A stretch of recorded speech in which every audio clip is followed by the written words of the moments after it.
Assalamualaikum warahmatullahi wabarakatuh. Pada video kali ini saya akan menjelaskan materi pati resisten. Saya atas nama Muhammad Firman Syarauf, NIM P2318006, jurusan Teknologi Hasil Pertanian, Fakultas Pertanian, Universitas Iksan Gorontalo.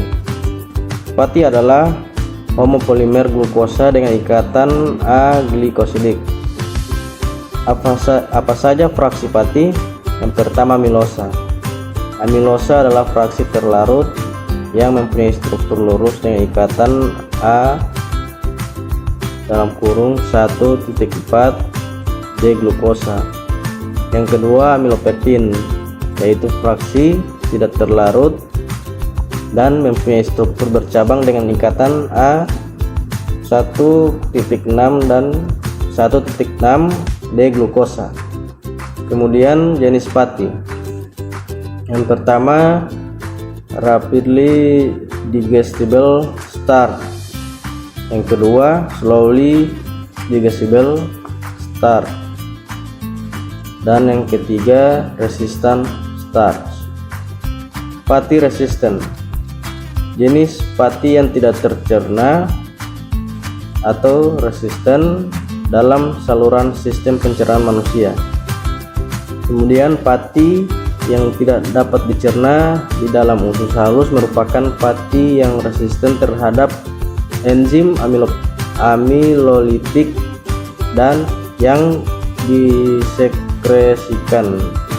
Pati dan produk-produknya yang lolos dari proses pencernaan di usus halus masuk ke usus besar.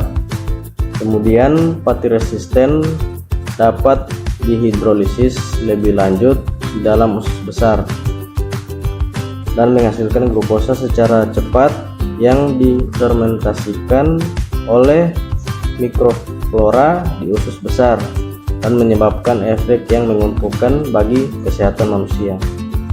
Peran pati resisten yang mencapai usus besar akan difermentasikan lebih lanjut oleh mikroflora dalam usus. Yang pertama, menghasilkan asam lemak rantai pendek. Kedua, menurunkan pH usus besar. Ketiga, menurunkan waktu transit dalam usus. Dan yang keempat, meningkatkan berat feses. Dibandingkan dengan serat, proses fermentasi pati resisten menghasilkan asam lemak rantai pendek, asam asetat, butirat, dan propionat dalam jumlah yang lebih tinggi sehingga pati resisten berperan terhadap proses fisiologis manusia. Asam lemak rantai pendek dapat mempengaruhi perkembangan mikroflora dalam usus dan mempengaruhi kondisi usus sehingga menurunkan risiko kanker kolorektal. Kemudian pati resisten merupakan substrat penting bagi mikroflora usus seperti Bifidobacteria dan Lactobacillus yang jumlahnya meningkat dengan keberadaan RS atau resistant starch. Fermentasi resistant starch mikroflora usus menguntungkan bagi manusia. Resistant starch memiliki resiko flatulensi yang lebih rendah dibandingkan dengan prebiotik oligosakarida karena produk asam butirat yang lebih tinggi dan produksi gas H2 yang lebih rendah.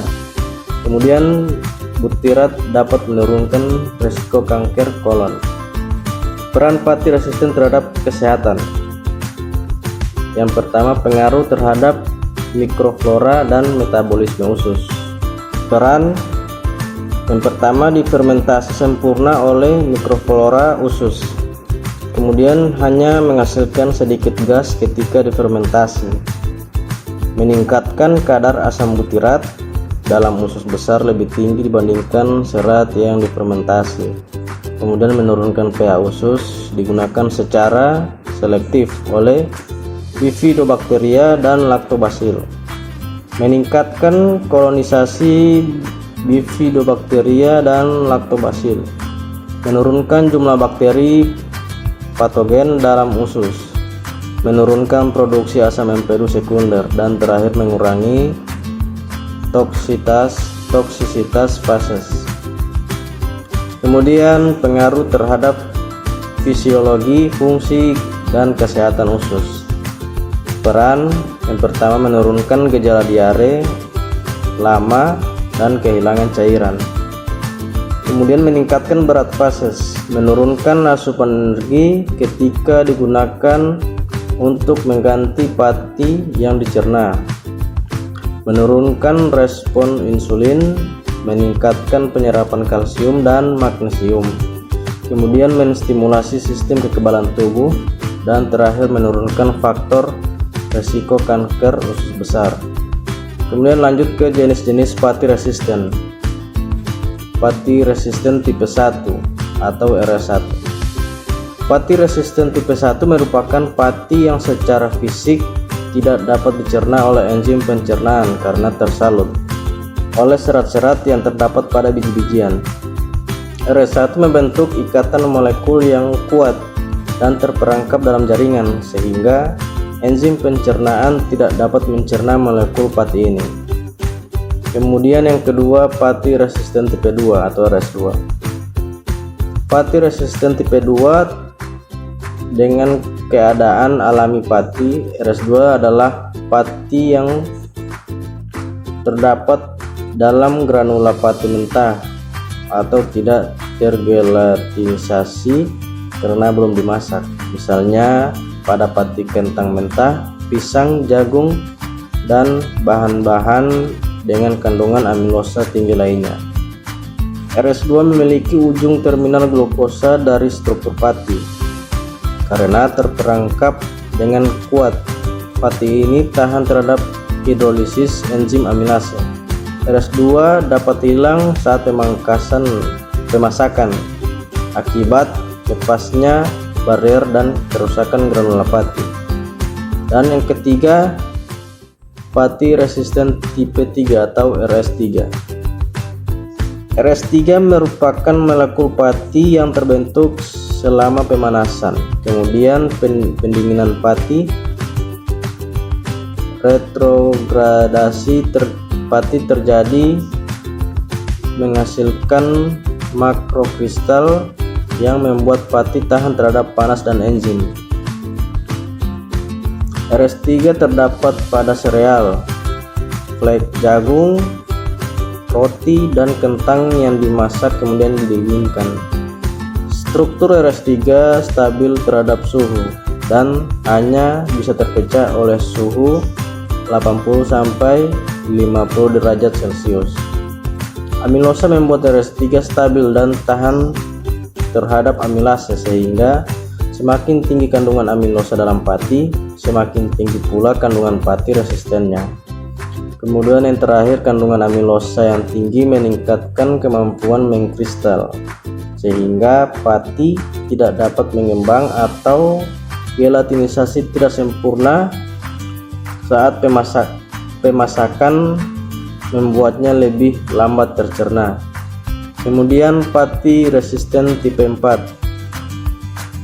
Pati resisten tipe 4 merupakan pati hasil modifikasi kimia yang resisten terhadap enzim pencernaan karena adanya perubahan kimia dalam rantai polimer pati. Kemudian cara pembuatan pati resisten.